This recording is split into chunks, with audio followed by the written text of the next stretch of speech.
Sa iba pang balita, nagkasundo ang Pilipinas sa Taiwan na tatalakayin at pag-aaralan ang resulta ng magkahiwalay na investigasyon ng insidente ng pamamaril sa Balintang Channel.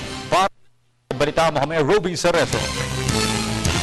Kapwa nagkasundo ang National Bureau of Investigation at kanilang Taiwanese counterparts na magkakaroon muna ng paghahambing ng kanilang findings hinggil sa pagkamatay ng isang Taiwanese fisherman sa Balintang Channel. Makakaasa naman ng Pangulong Aquino na makakarating sa kanya sa lalong madaling panahon ang report ng investigasyon ng ating bansa at Taiwan sa nangyaring insidente na naganap noong ika-9 ng Mayo sa pagitan ng Philippine Coast Guard at ng Taiwanese fishing vessel. Ayon kay DOJ Secretary Laila De Lima, unang makakarating sa Pangulo ang report at hihintayin ang clearance ng Pangulo bago ito isa publiko ng National Bureau of Investigation para maiwasan ang iba't ibang espekulasyon na lumalabas.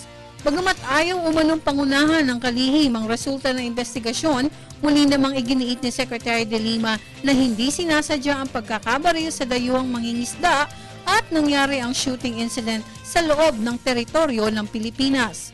Pero ayon sa kalihim, depende pa rin ito sa desisyon ng Korte at Prosecutor's Office kung paano nila tatanggapin ang report na ginawa ng dalawang panig.